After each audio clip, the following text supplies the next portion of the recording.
What's up? It's your boy Kevin to turn on this motherfucking YouTube shit.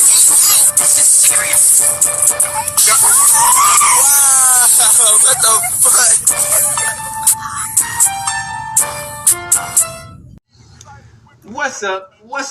What's up?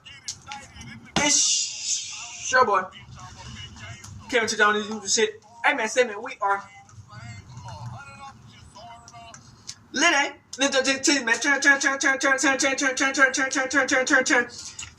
motherfucking day. So here outside, big crib in the gang. So here outside shit, man. Free Palestine, free Congo, Russia, do your thing, and Texas stand the fuck up. Each day isn't ready to be a better version of yourself. Never let somebody bring you down. Always respect back. Never let somebody tell you you are boss and put yourself in a position you don't belong. Stay humble. Let's get on the revolution. On this moment, keep Yahweh first. Come choose a black Hebrew Israelite. Let's get into this bitch. Alright. Boom. Today, it's motherfucking day. Straight here outside. Big crib in it. Gang, straight here outside today. Alright, gang. So, this is crazy, man. Y'all know how Nipsey, man. That boy Nip, man. His brother, man.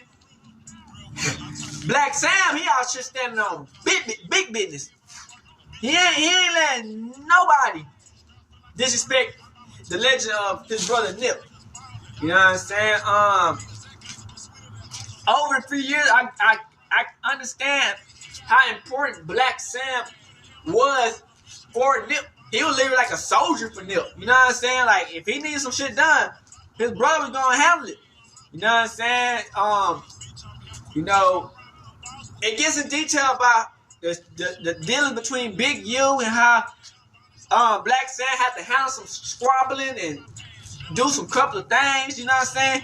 Also, we got an interview with Big Boy with Nip about how, you know what I'm saying, how he grew up with Nipsey, how Black Sam, well not Nip, with Black Sam, how he grew up with Nipsey and how it felt when he passed, and how they even got into the you know what I'm saying, the business of growing a legacy. So let's get into it.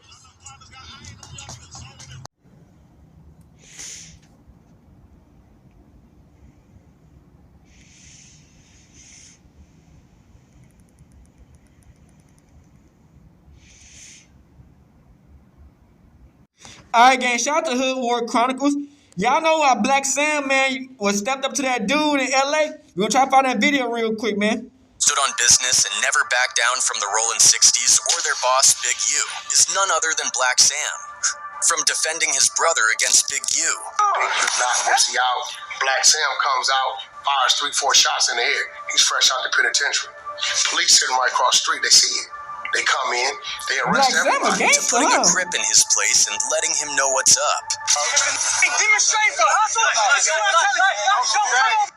Don't come over here trying to. Hey, guess what? Go do something and come back. Don't get cracking and come back. That's what I said, bro. Black Sam has never been afraid to stand his ground. Let's dive in. Black Sam was always tight with his brother Nipsey Hussle and had his back no matter what. But unfortunately, on the day Nipsey was killed, Black Sam wasn't there to protect him. A heartbreaking video later surfaced, showing Black Sam desperately trying to save his little brother's life with his own hands. My friend, am I doing this? Sign up and get $23 off per month. We all know Eric Holder was convicted for Nipsey's murder, but the streets, and especially Black Sam, know that the hit came from someone higher up. One thing Black Sam said that really stood out was how there were big politics involved with certain people. But there was a lot of big politics getting into it with certain people. He even mentioned how Nipsey had brought DJ Khaled to the hood, which turned into a major issue. Nipsey had linked up with DJ Khaled and John Legend for the song Higher and planned to shoot the music video in the 60s. But as the story goes, as soon as Big U heard about it, things took a turn. Allegedly, he sent a gang of Rollin' 60s members to press Nipsey about it. But Nipsey, being who he was, stood his ground. Hustle had DJ Khaled in hood, and Hustle frontline that. And, you know, we felt like certain people didn't like that. Black Sam didn't mention Big U by name, but everybody knew exactly who he was talking about. Big U always had a problem with artists coming into the hood without checking in, and Nipsey wasn't trying to play that game. Everybody know Big U and Nipsey had an argument, homie. Everybody know Big U was shaking Nipsey Hussle down, making him pay protection fee, sorta. Nipsey Hussle got smart and say, I don't want to pay you $20,000 a month no more. And Nipsey Hussle come up dead. He lost his protection, and the hood killed him. We all know this, homie. Nipsey always had a bigger vision. He wanted to unite the community, bring Bloods and Crips together, and work towards something bigger than gang politics. That's why he worked with YG, an active Blood, to show that unity was possible. But that went against Big U's vision, and it made Nipsey a target. What about, like, YG and Mustard? And my homies, man. Shout out to YG and Mustard. We clicked up in LA. We got a movement. But YG can come to our hood. He's a Blood. He's from Pyro. He can come to the 60s. I can go over there. I've been over there with my jewelry on it. Yeah. Being myself, and they respect it. They love it. I was unheard of. You couldn't do that. So it's different right now. Black Sam has always been the type to stand firm against Big U, especially when it came to defending his brother. One major example was when Nipsey dropped You Don't Got a Clue, a track that many believe was a direct diss at Big U, especially in the first few lines. I built this on my own, and everybody know it's true. Act like they supposed to have control of what I do. As soon as Big U heard the track, he and some of his people allegedly pulled up on Nipsey to confront him. But they didn't just want to check him, they wanted to discipline him. And in street terms, that meant something serious. Nipsey dissed, right? And he was like, hey, cuz, is this song about me? So Nipsey stood up or whatever and was like, yeah. So he was drinking some water out of a water bottle and he threw it on Nipsey, right? He was like, we're going to have to go get down or whatever. So he thought Nipsey was going to back down. Nipsey stood up and... They supposedly planned to take him away for a DP, disciplinary action, but before things could go any further, Black Sam stepped in. Black Sam stood his ground and told Big U straight up, Nipsey wasn't going anywhere with them. Black Sam said, cuz my brother ain't going nowhere.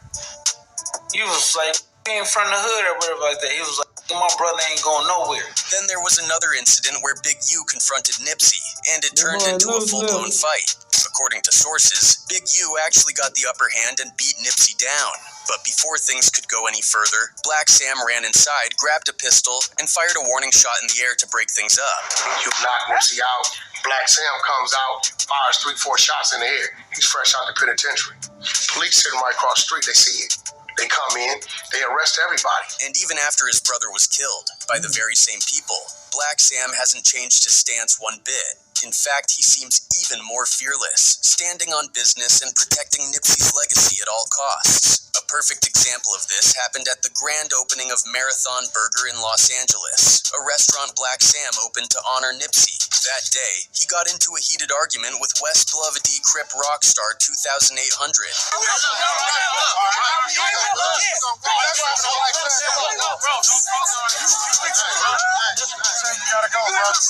Hey, who were talking like that? This is a good ass motherfucking channel, bitch. It seemed like Black we appreciate your ass for, like, you know what I'm saying, bringing all this shit together. Against the people who disrespected Nipsey Hussle wasn't welcome around them anymore. He wasn't entertaining any fake love. Demonstrate for hustle. Don't come over here trying to. Hey, guess what? Go do something and come back. Don't get cracking and come back. That's what I said, bro. Even when Roccstar tried to defend himself, Black Sam wasn't having it. He sent him on his way right then and there. Man, ain't nobody disrespected, bro, in my prison. I'm trying on the internet. When you see it, you know when my order. When you see it, you can't tell. You know it's had. And it didn't stop there. Another person who got pressed by Black Sam was Brick Baby, who to this day remains friends with Eric. Yeah, I heard they got in a fight, and Black Sam got the best of him. Black Sam confronted him about it, making it known that keeping ties with Nipsey's killer wasn't going to slide. Me and Sam had a disagreement. I mean, was it because of the shitty cuss thing? Black Sam got the hands, huh? You know what it was up. Basically, it was like, you rocking with him? Like, rocking with him? I'm rocking with my brother. I heard like Black Sam like 6'3", 6'4". It really wasn't no words at first. It was all action. According to Brick Baby, even though he doesn't agree with what Eric Holder did, he still considers him a friend because Holder once saved his life. And it's like, I'm rocking with him. What you want me to say? rocking with Cuz. Like, he made my life before.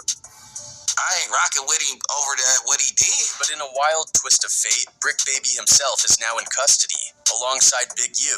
Black Sam standing on business against a group as dangerous as the Rollin' 60s, especially after they were responsible for taking out his brother, was no small thing. But instead of backing down, he's only doubled down, continuing to protect Nipsey's name and pushing forward with the mission they both believed in. Now, to fully understand the kind of atrocities Big U and his crew have been involved in, and why they're currently behind bars, let's break it all down. One of the accusations against Big U is that he has been involved in multiple murders, sometimes over the most trivial reasons. One name that appears in the indictment is Rayshawn Williams, his own artist. Back in 2021, Big U started a record label called Unique Music and signed up-and-coming rappers from the West Coast. One of them was Rayshawn Williams, but somewhere along the line, things got messy. Mr. Henley engaged in a murder of a musician signed to his label in 2021 and dumped the victim's body. It's not exactly clear what sparked the tension between them, but what we do know is that Rayshawn ended up dropping a diss track aimed at Big U, and that may have cost him his life. They do say that part of the investigation involves the murder of another young rapper back in Las Vegas. In the song, Rayshawn called Big U a bro that made some money, basically downplaying his power, and then took it a step further by saying, "This song can get me killed for thinking ish funny, even crazy." He rapped about getting shot in the face with a .38 revolver that would leave no trace. Referring to Big U as bro that makes some money, and that unnamed rapper may get shot in the face for thinking that his use of the studio and representation by Unique Music is funny. 5 days after dropping the track, Las Vegas police found his body in a ditch. He had been shot in the face with a revolver, and the cops think Big U is the one who pulled the trigger. But the track was eerie given what happened next. Just days later, the rapper was shot in the face. And here's where it gets even darker. Big U had known Rayshawn since he was a kid. He was actually his football coach back in the day, but that history didn't stop him from allegedly setting him up. According to court documents, Big U's label, Unique Music, flew Rayshawn from California to Las Vegas in January 2021. They put him up in an Airbnb, and he was supposed to spend the week recording new music at the studio. But when Rayshawn missed one of the sessions, Big U and his right-hand man, Sylvester Robinson, drove out to Vegas to check on him. When they pulled up to the Airbnb, they asked Rayshawn why he didn't go to the studio, and he told them he didn't have a ride. The next day, Rayshawn, Big U, and Sylvester Robinson finally made it to the studio together.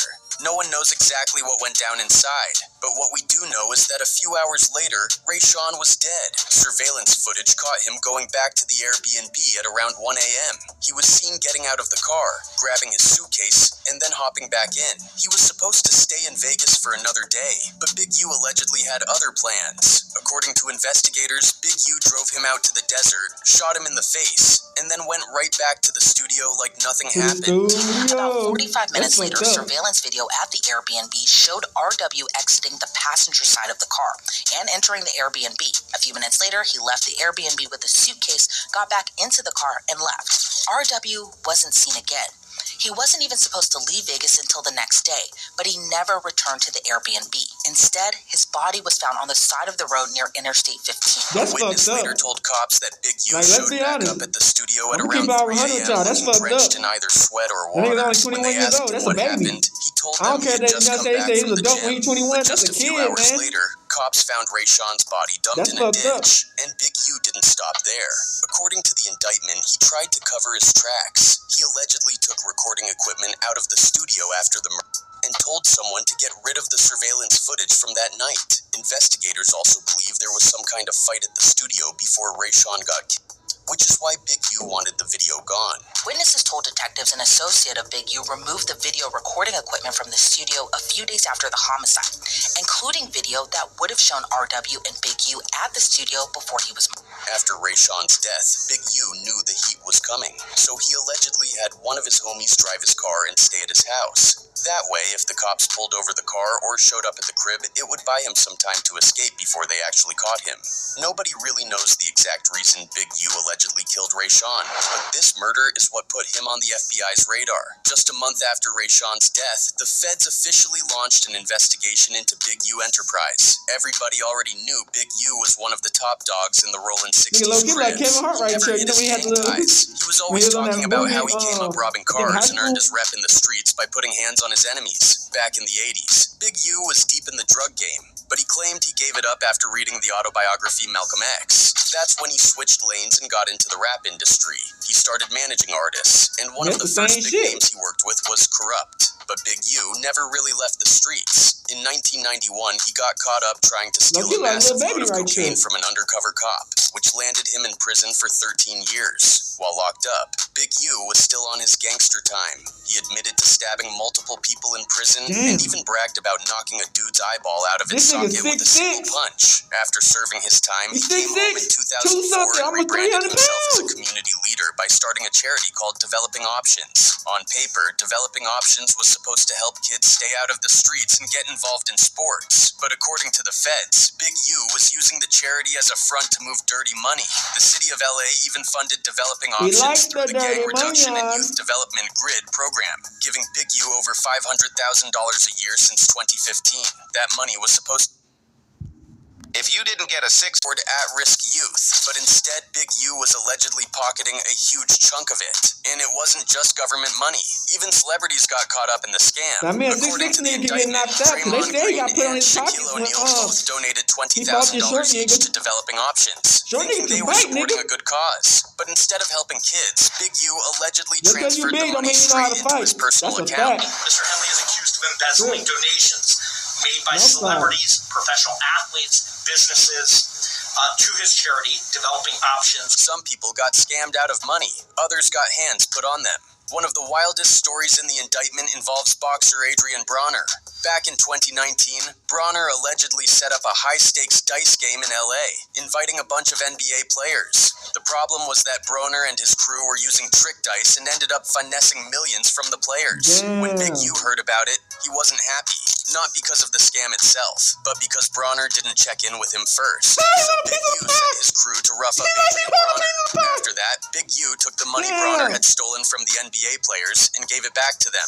But of course, it wasn't just out of the kindness of his heart. He allegedly made each player pay him $100,000 in exchange for getting their money back. And according to an FBI informant, this wasn't just a one-time thing. A lot of NBA players and celebrities would check in with Big U to make sure they were safe at parties, games, or advertising shoots. Anyone who didn't check in risked getting pressed by Big U's crew. Big U even once said, "If I don't pick up the phone, that could mean death for somebody." The indictment also reveals that Big U was shaking down weed dispensaries, forcing them to pay him $25,000 a month just to operate without problems. One dispensary owner couldn't afford the payments anymore, so Big U sent his goons to rob the shop. Armed men stormed in, stole cash and a bunch of weed. Then later that same day, Big U called the shop owner to his house. When the owner showed up, Big U had all the stolen money and product laid out on the table and told him, "That's how you rob yourself." Then, just to add insult to injury, he made the guy pay him another $10,000 to avoid getting robbed again. But Big U wasn't done yet. He wanted to rob more dispensaries. He told the same shop owner to help him set up other weed stores, promising him a cut of the money. As proof of how serious he was, Big U even handed the guy back some of the money that had just been stolen from his own shop. And the craziest part is, Big U's crimes were being talked about in the open, right on the internet. His homie Loose Cannon went on No Jumper and detailed the weed dispensary robbery. Not realizing that the feds were watching closely,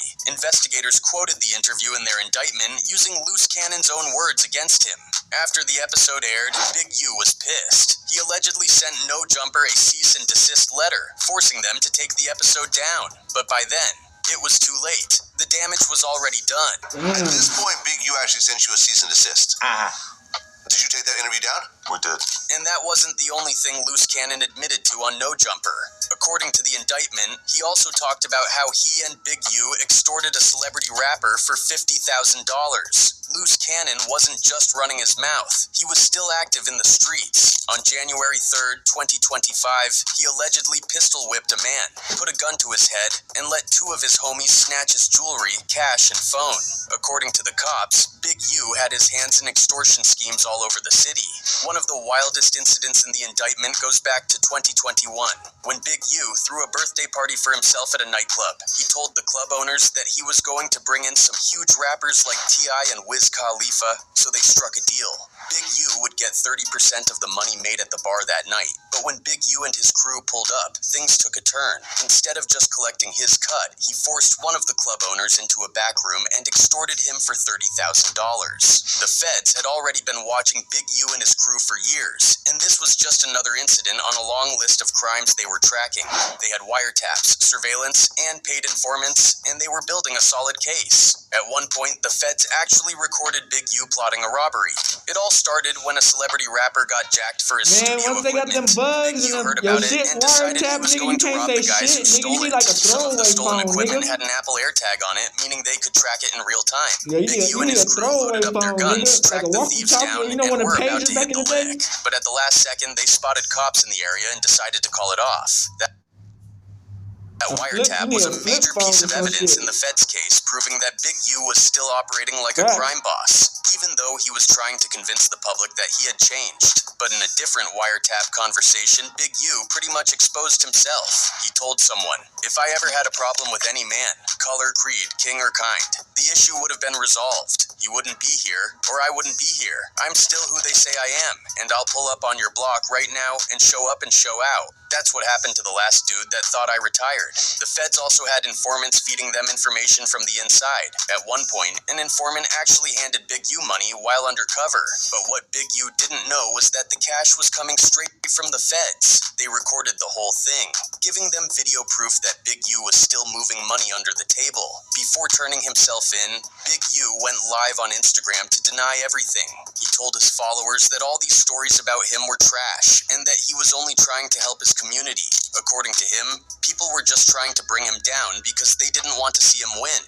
One of the most surprising parts of the whole situation is that Big U's own son is a rising star in the NFL. Diane Henley, a linebacker for the Los Angeles Chargers, is in a position to take care of the whole family. He's out here making legit money in the league. But instead of chilling and living off his son's success, Big U just couldn't leave the streets alone. Now, instead of enjoying his son's rise in the NFL, he's facing the possibility of life in prison.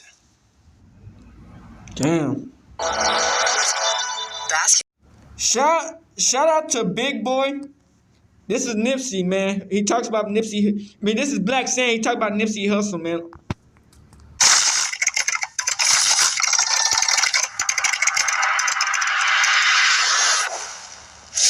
All right, now this is a very special off air for me, bro. We've done many, but this is like one that's real, extremely personal to me. And sitting down with you, Sam, bro, like for one, I got to thank you for your time, because I know this is not what you do. You know what I'm saying? And we had a chance, you know, just off the phone, right, out of the limelight, man. You know, we have great conversations, and we treat each other as men and as human beings, bro. So I know that your time is very precious. So thank you for allowing me to come down here and sit with you, bro. 100%, man. I appreciate you, thinking to have me on the show, man. Sam, are you the oldest when it comes to brothers and sisters? Yeah. All righty. And what's the breakdown? I'm about, 82. I'm 3 years older than my brother. And my sister, 3 years older than him? Damn. Maybe like 10. You look like 10 years older.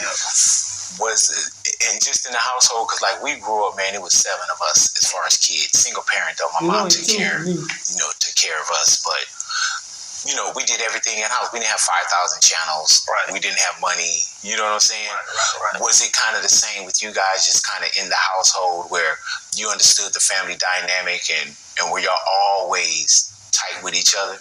Yeah. 100%. I think me and my brother, we used to sleep in the living room with my mom's. in the same bed at my grandma's house. Like, we didn't have a room. So we was tight-knit, moms on it, working, making sure. And then she saved up some money and bought a house like maybe 2 blocks down. A couple more than 2 blocks on 60th Street, but really like 5 minutes drive from my grandma's house.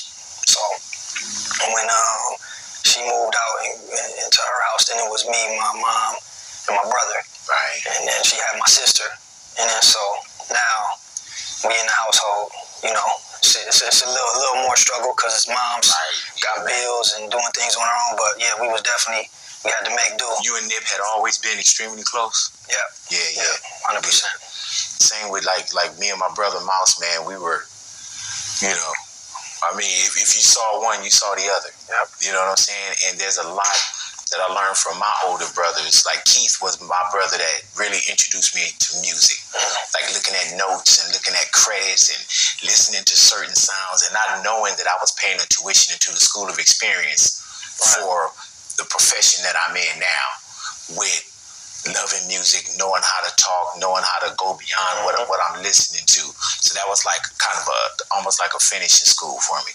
Early on, did you know, and when you look back now, did you know that you were paying a lot of tuition into the School of Experience with, flipping quarters and making dollar shots and things of that nature?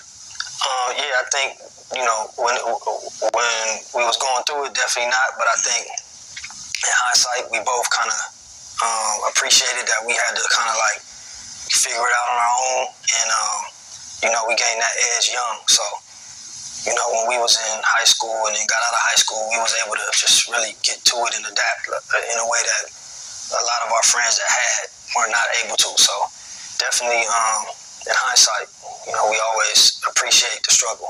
I want to talk about also like neighborhood Sam, the hustle part of you as well, because you know how they say, man, I'm my brother's keeper. That was you, right? Early on. I think I was just, honestly speaking, man, I just tried to do my part. Hustle, really a lot of the things that I got into or opportunities that I seen was from my bro. Right. From little bro. Like, he was always, things where he was sharp and he always seen opportunities. So we was always hustlers, but he would always come up with it and we'd be like, and then he'll put me on it. And then I just try to take it to my level that I could take it to, and him also. So we was both, we was both doing our thing. And I think for me, it was just, how can I add value? And, to speak on what you're talking about, music, he always had a love for music since he was young. And, we would have money, he would just go and spend it all on, Source magazines and this and buying CDs. And I'm like, bro, save your money. But that was his passion. And moving forward, when we get older,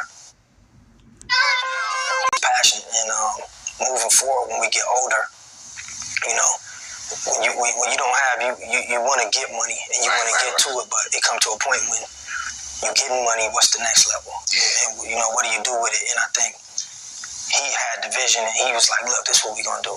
Was Nip with you in the, when you were doing the CDs and DVDs and everything at a distance? And Nip was doing his thing. He was hustling. He was getting money a lot of different ways. Mm-hmm. He put me up on that CD thing a long time ago when he was in high school. Mm-hmm. He actually built the computer young with the burner in it and was showing me. I was like, man, he's bringing backpacks full of equipment. He stole computer parts. And then he bring it in the bedroom. We share the bedroom. I'm like, bro, get this shit up out of here, man. I'm clean. I want my shit clean. Right. I'm like, get this junk out of here. I'm building the computer. I'm like, bro, shut the fuck up. You building the computer. So he built it, and that motherfucker was working, and then he stole a CD burner. He got one, and he put it in, and he showed me, and he came back, I think, one day from high school with like $300. And so this is the time I'm flipping burgers still. I'm making like 60, 70 a day. Mm-hmm. He's like, I made 300 today, man, and I'm off of CDs. Yeah. All the news, he was telling me, I go to Napster, I'll get it before it comes out. I got a list. Then he showed me these lists. He's like, I got another 300-400 orders that I'm burning today to get to school. So I was just, now I'm like, all right, show me. And so now he showed me everything, and you know, it wasn't junk anymore. Huh? It's not junk. And, you know, at this point he was still kind of shorter than me. So I'm like, all right, it's mine. I took over this. So he was mad. We arguing back and Take forth. over the Enterprise. I'm taking over this burner for a minute, but no, I always joke and laugh. Like, man, he put any hustle we was ever on, me, everybody, our friends that we grew up with, you know, bro was the visionary and brought it to the team. From an early age. From an early age, man. Early age. Damn. I used to tell everybody this, but him also, when I first heard him write something, I couldn't believe it. You know, I was like, you wrote this? He like, yeah. I'm like, oh, okay, this is special. And so, you know me, I'm like, shit, my brother wrote that, so I start trying to write some shit. Man, I'm writing for 2 weeks, and I just threw the shit away. I ain't got it, so man, at certain points, did it feel like Baby Bro was leading Big Bro? No, 100%. Yeah. 100%, man. 100%. And, you know, even since we was young, we always knew he was, like, special. And, you know, it was always for the older brother, you know, it's an honor that my little brother is doing, you know, things that I can be proud of. Right. And just, you know, never failed, man, since we was little. Just so you always saw how special your bro, how special Nip was before the world knew how special he was. 100%. I think anybody at this time, a lot of people ask me this question, like, man, when did he? And I'd be telling them it wasn't no when, it was always. Anybody that was around him from young, he was certified gifted as a little kid. Anybody that was around him, his charisma, he always stood out. People always were like, nah, this guy is special. From a little kid to junior high to high school to, you know, in the neighborhood, the homies. Yeah. Everybody like, nah, this dude is special. Everybody, you know, Nip led. You know what I'm saying? That people followed and respected and looked up to. Older, young, it didn't matter. They knew. Who tapped into the neighborhood first? Hustle. Oh, really? For sure. Hustle. You know, I'm young and I'm going to school in Watts before him. So as far as like knowing about hoods and gang LA culture, I was exposed to that first, going to Watts and going to school at Markham. Outside of our neighborhood and what we saw. But once, you know, obviously Nip get older, Nip in our neighborhood, which I never wanted him to be a part of. We even got Nipsey Mirror where we at. You know, anybody, and I say this, anybody that grow up and understand, you don't want your little bro being a part of, you know, some shit that you know is destructive. My goal was always, we got to get this bread and we got to get the money and we got to, you know, we need to make sure that we own. Were you always concerned? But the Crip that I always fuck with was going Snoop down Dogg. a certain path, because you already know, man, like, dude, he's studious, he's reading books, he's building computers, you know what I'm saying? And then there's always a time where we got some of this and some of that, you know, and he had this and he had that. Were you concerned when you saw Nip kind of getting in a lot more? Yeah, 100%. What would you tell him? Would you tell him, like, man, you got this music, or he just wasn't listening? I think at that point, we was all trying to get money. You know, Hustle was getting to the money, but at the same time, he was associating and hanging out. And, you know,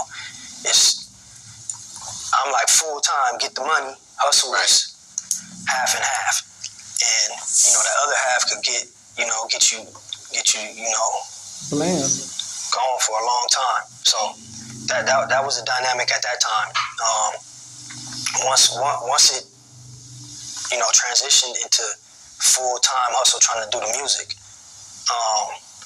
that's where I felt like, okay, this is the opportunity, and honestly, this is what now, okay, whatever I can add to this, whatever I can help with in any way I wanna be there and support, because this is the direction that I know. Number one, bro, is super talented. Mm-hmm. I tell him, like, man, if you wasn't talented, bro, I'd have told you, like, come on, man, let's do something else. This ain't gonna work. But, you know, I full-heartedly believe, and I know that this is his calling, and this is something that's, you know, channeling his energy in the correct way. Like, when did that start for you guys? When y'all started thinking, like, man, we wear T-shirts, you know what I'm saying? We need to sell them. I think we was trying to get money, and you know, there was a lot going on, multiple arrests. For myself, and I think me and Fats, man, we was selling T-shirts, and then we had the weed on the low. But the main reason for us being in the parking lot was like we're selling shirts, we're selling t-shirts, boxers. So it kind of started off kind of as a front, honestly. Right. And then we would have the movies, we would have the weed, but when the police pull up, we like, man, it was t-shirts. And we start seeing the demand. Were y'all on the streets or y'all had brick and mortar at that time? We was on the streets at this time. Gotcha. Yeah, we was in front of Louisiana Fried Chicken. You know it well. Check cash. You know what I'm saying? All the homies used to stay there and sell dope at the check cash. When everybody get their cash, they check first cash. person you see. And so now we there too. And so, you know, we would get people cashing checks that would come spend with us. T-shirts, the homies would buy shirts, and we start noticing that we short stopping the swap meet. The Slauson swap meet. Yeah. We short stopping them now. Everybody coming buying their t-shirts from us. And it start turning into something. And we start selling out every day. So y'all just had tables out there? Yep, had a table, trunk, and then we'd go from the trunk back and forth and turn that spot into a money spot also. And then police start coming and start seizing our stuff. Is this after your DVDs? Yeah, this after that. So, you know, I couldn't go to that spot no more because it was done. And so now I'm like, we need to find another spot. We got blessed and found this spot, and it turned into something again. And obviously, same program. We there every day. I'm going, you know, hustle, making his rounds, pulling up on us, chilling with us for a minute, going back, doing what he needed to do. He had other spots everywhere. He was doing his music. And Fats, I used to pull up, knock on Fats' door. Hey, bro, come on. Get him at 6 in the morning, and we'll just be there, bleeding it till like 12, midnight, 7 days a week. So when you see that you guys are brick and mortar, things start going, that had to give you that bug of, like, man, this is something that we can continue to do. Yeah. What did you learn early on when you go brick and mortar? You know, we was no rules at that point. Oh, yeah. So, you know, we was hungry, we was thirsty, we was doing everything. We had fake Louis bags, we had fake Lacoste shirts, we had the fake Nikes, remember when the Jordans, everybody had, we had everything in there, and we was thinking it was never going to end. We was like, oh, this is crazy. We the store ended up making damn near like $4,000-5,000 a day. Just because we had the Jordans, we had the this, it was just, like Big T's the boss. And then we get hit. You know, we get hit hard too at this point. Detectives, Motion Picture Association come back on me right there. 77 precinct. So they hit the shop. You know, it was multiple, you know. You just saw different jackets. Yeah. Reading it like, oh. Yeah, I got stuck. That's what stuck me. That when they raided that got me stuck. I ended up I was already out on joint suspension, had like 5 or 6 felony arrests that I was fighting, and then this when they came in, probation department came with them. They raided like it was 40 different police officers, and they got me, and so I ended up going, and I didn't get out. I was in for like 22 months, and when I get out, the shop is gone. We lost the shop. So it's almost 2 years later. 2 years later, but Hustle got signed, and Hustle is in New York, and Hustle is in the magazines, and so my whole time in, I'm getting, you know, I'm feeling like, all right, I'm not even tripping. It's meant to be. I was out for as much as I was needed to try to help as much as I could, and then now bro got it from here, and transition. You know what I'm saying? And you know, you were getting word that Nip was moving. Yeah, he's sending me, you know, I'm on the phone with him every day. I'm hearing about it. He's sending me magazine articles. You know, I'm listening to the radio. You know, I see the music video, the first music video, Hustle in the House. Did you ever feel like man, this is really happening? Not were you surprised by how big things were becoming, but did you always envision that either your little bro was going to be this guy, or did you always envision that there was something bigger for you guys together, or you couldn't see what this either was becoming or what it is now? I think definitely never, me personally, I never envisioned that, you know, it was going to become, you know, where Hustle took it, I had no clue. But I always felt like we was gonna be good because we was hustling, and we was going, regardless, we were gonna have. That was for me. That was the thing. Like, we want to make sure we have. We want to make sure the family got it. Like Granny getting a new Jaguar, Mom's got to get a Benz, Pops got to get a BMW, you know, and get some jewelry, And y'all for us, do those things. Yeah, that was the for us young growing up. That was like you made it. Yeah. So now when you in that, reality hits. Like, okay, hold on. How this can't last? How do I legitimize, or what is the next level? Because it's nothing. It's the foundation of what we doing. It doesn't last when you're doing anything illegal or you're on the street. So with that, I think Hustle had the vision, and Hustle was like, nah, this is what we're gonna do.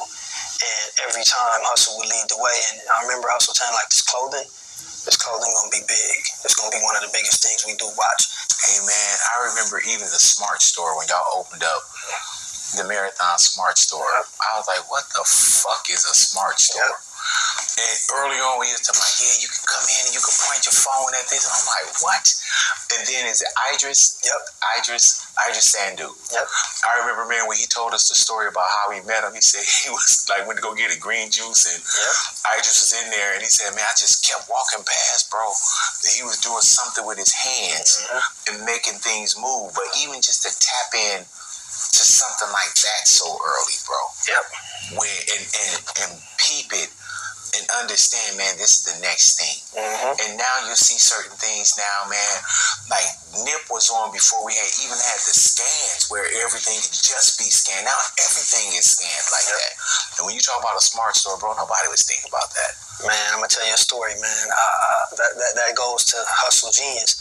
You know, we scrambling, trying to get the store open. And we did like a little mini dock, and we made sure the store was filled up with clothes, and we trying to, fold them correctly and make sure it's clean. And we finally ready, probably like a week and a half before the grand opening, or maybe like 2 weeks. And we doing our countdown. And I was like, yeah, man, I just met this guy at the Starbucks. I was going to get a tea or something, and I seen him, and I'm like, huh? He like, yeah, we about to make the store a Smart Store. So I'm like, what? I'm like, no, we don't got time for that. I don't even know what, like you say, I don't know what is a Smart Store. He's like, no, trust me, bro. So I'm pulling my hair out. I'm mad, like, man, what is this? And so I meet Idris, and he's telling me this, and I'm like, bro, we don't got time. So we end up, he get it. He make everything. He go in, and he integrate it with the clothing, and, geofence it. And then, so I'm learning things that I had no clue about.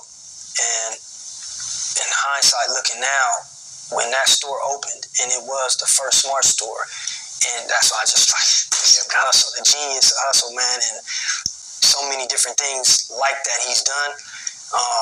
But it's always, driven from his vision, and he got the right vision. And to this day, people still talk about that Smart Store. Oh yeah. What made you guys want to really do business and be a part of the community as well? I think instinctively, that's that corner, Crenshaw and Slauson.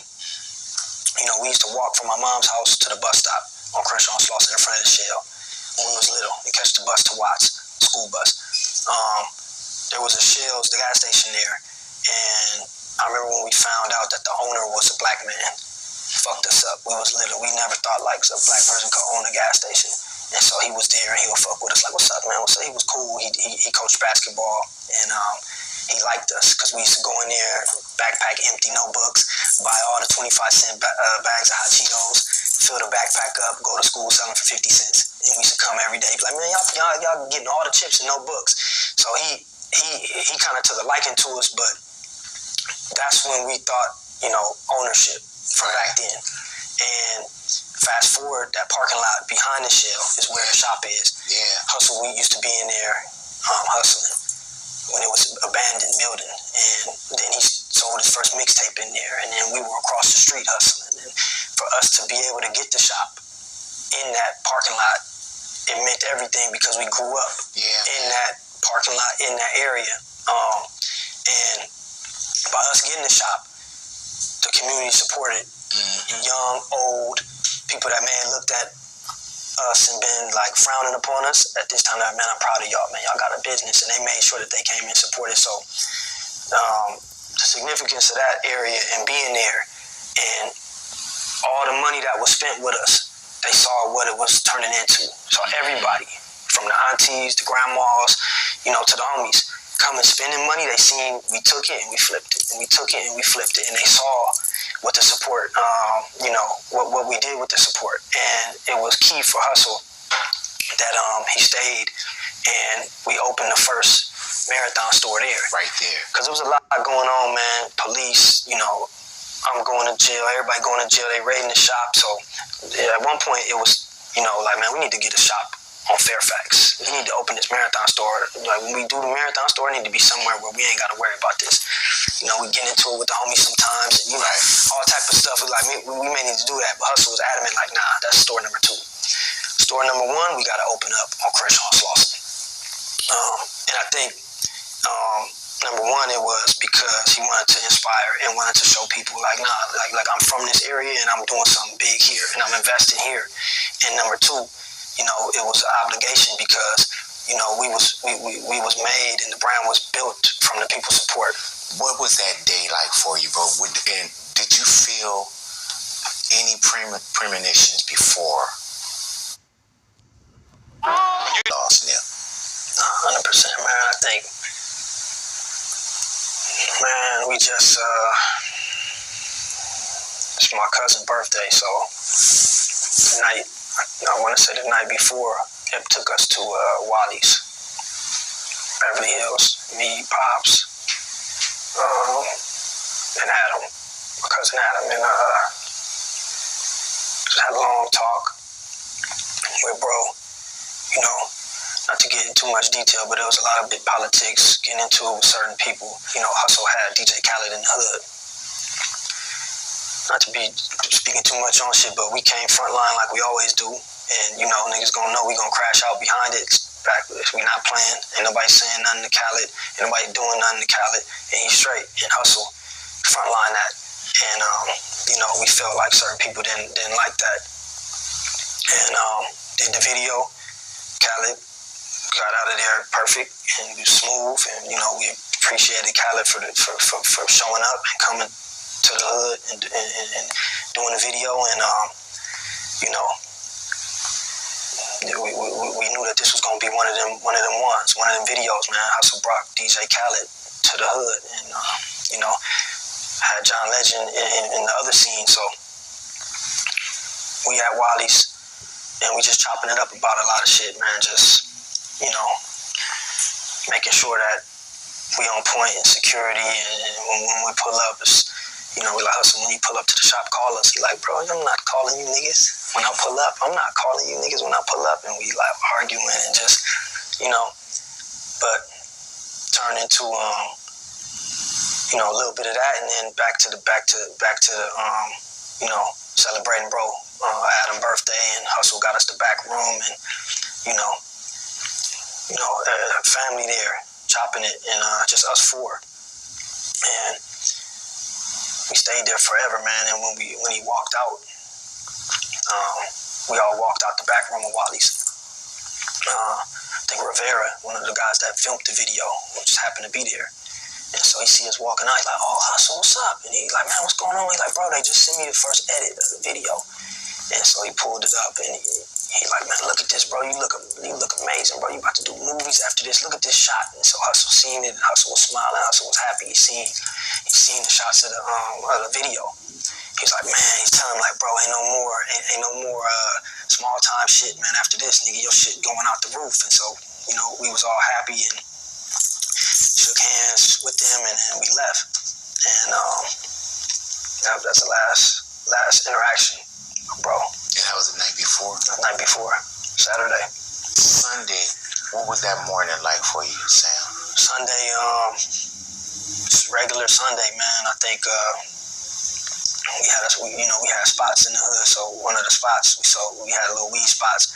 It's a 24-hour spot, and I think it was my boy who usually do one of the shifts. I had to cover one of the shifts, and so I was in it all night, and I end up, the morning shift came in, and I ended up leaving. And so my goal was to go to the house and sleep a couple hours, and then go back to the shop and close the shop up for the rest of the night. And so I'm at Granny's house, sleep on the floor, and this phone just going crazy, man. It woke me up.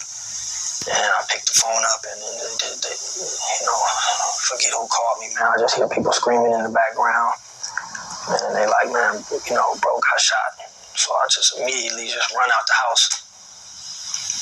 And jet out the door. My grandma was in the living room watching TV, so she seen me run out. Didn't close the door, just got in the car. Grandma's on 5th in Slauson, so the shop is maybe like 6 blocks away. So I just ran every light, every stop sign, and I get there, and man, it's just going crazy, man. You know, everybody screaming, and then I just see bro, and I'm just, you know, it's fucked up, but bro still breathing. I think Kev Mack was like talking to him and trying to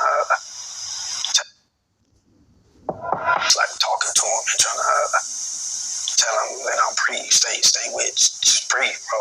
So I'm looking and trying to, you know, we need to figure this shit out. So somebody had the ambulance on the phone. And everybody screaming. I'm just like, man, shut the fuck up, man. Just like, you know, take the phone, and I'm trying to talk to the ambulance. They say they coming, and they telling me, you know, I'm asking them like what do we need to be doing? And so they telling me to try to administer CPR on bro, and asking me, is he breathing? I'm like, yeah, he's still breathing, you know. And just try to do the best that we could. And finally, you know, police came and ambulance came, and they took him. And so I'm just praying, you know, I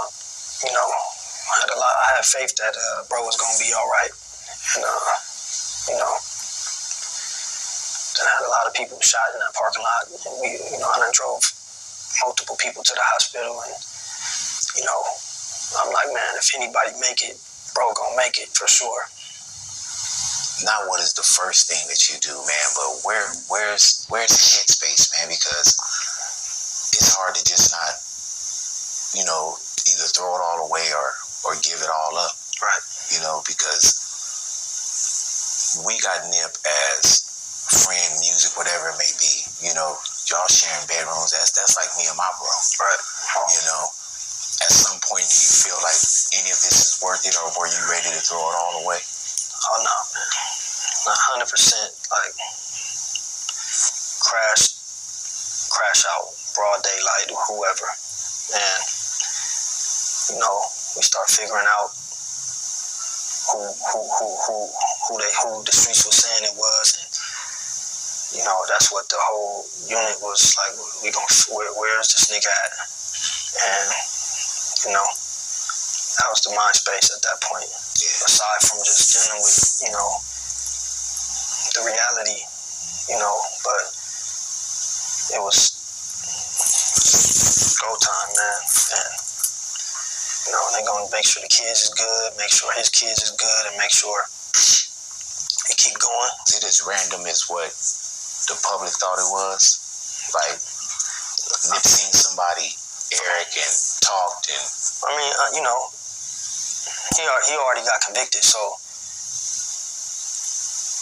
for me, without going into too many details, somebody come to the shop. They know we in the doorway. When Hustle pull up, we in the doorway. You gonna see me with a hoodie on, and I got a pistol on me. You gonna see one of the team members in the hoodie in the doorway with a pistol. That's protocol when Hustle pull up. So it's Sunday. It's busy in there. Why the niggas in there didn't follow the protocol? I wasn't there. Why they didn't follow it?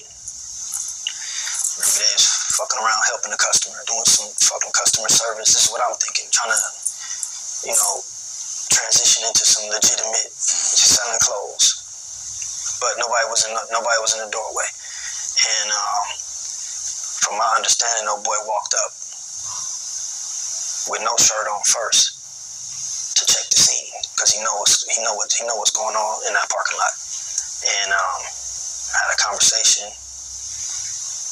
Probably seen nobody was in the doorways. Checked Hustle had on shorts. Checked everybody else. Left. They say came back with a red shirt on. Tiptoed through the alley and went right and started shooting. So to me, that's premeditated. Number one, there's no red shirts in the hood. Right. You can't buy no red shirt. No liquor store sell no red shirt. Number two, when a nigga come through the alley with a red shirt, that's the throw off, or the Bloods did it, or the Inglewood families did it, or the BPS. That's the throw off, red shirt. So for me, he felt he was supposed to do a job, or somebody sent him or whatever, and he was nervous. He was supposed to hit that alley with that red shirt immediately, but he didn't do that. He came in and he wanted to check the scene. He wanted to make sure he wasn't getting into a shootout. And that's my thoughts on it. Do you still hear Nip or any words? Yeah, 100%, man. I hear, every second, man, every day, 100%. Yep. Man, well, I know we're talking about the documentary that's coming, man. The legacy. Yep. I feel like, Sam, you've been protecting it so well. And not making sure that it didn't get into the wrong hands, that there's nothing goofy. As much as we love Nip, there's nothing like brotherly love, bro. You know what I'm saying? And just to even get up every day I'm pretty sure at times it is, and I know it had to be extremely hard because I know what loss is too. Yep. And man, bro, I really thank you for sitting down with us, man. Come on, thank you. And I know, like I said, when we first started off, this is something that you do. Right. And it took me some time to even want to, not even, I need the interview, I need to sit down. But I just wanted to talk to you, and I thank you for allowing me to sit with you and you to be this comfortable with me, bro. And, on and off, we've had a chance to talk about you being comfortable, Nip loving what we do as well, man. And I want to be a part of preserving that legacy and continuing that legacy, man. And Sam, thank you for your time, bro. Come on, 100% big. Since day one, you've been supporting Hustle, us. We was little listening to you, so it's an honor, and definitely Hustle loves you and had a lot of respect, and definitely appreciate you, all the support, and 100%. I'm honored to be on this with you, man. So thank you, bro. Sure. And I was talking about this box right here, man.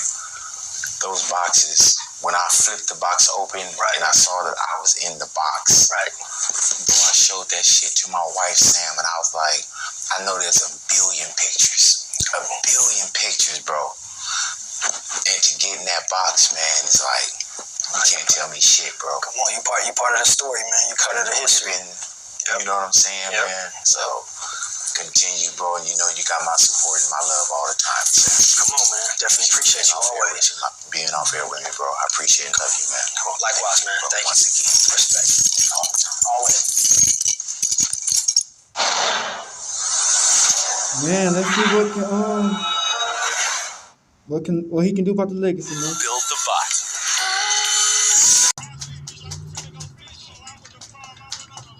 Alright, be back. So the whole question is, man, is like, how can his brother Black Sam keep the legacy alive? Like, I know Black Sam got his own life, you know what I'm saying? And at the same time, his brother was a big part of his life. So, he doing good things right now. I ain't gonna cap. Like, he's standing on business. He keeping the name alive. people coming at people who fucking his brother's legacy up, or even him. Like he went at Brick Baby, he went at Roccstar, like Nip actually like they like as he said, hey, that nigga was a gangster. I ain't gonna cap, you know what I'm saying? Sometimes the brothers or sisters don't be nothing like they family, they brothers, you know what I'm saying, or your sisters, you know what I'm saying? But Black Sam, like, he handled it, you know what I'm saying? And he went through some things just to keep this shit alive, man. So we just gonna see what's gonna happen and how he gonna keep the name alive, you know what I'm saying? And what he had the marathon burger, but what else can he do? You know what I'm saying? So this is a video. I hope y'all enjoyed it. Prayers out and like the video and we up. Alright, Hood Outside gang. Hey Dad, dog, when we link up, dog, this shit be legendary. This instrumental, you the engineer on it, so Kodak everywhere.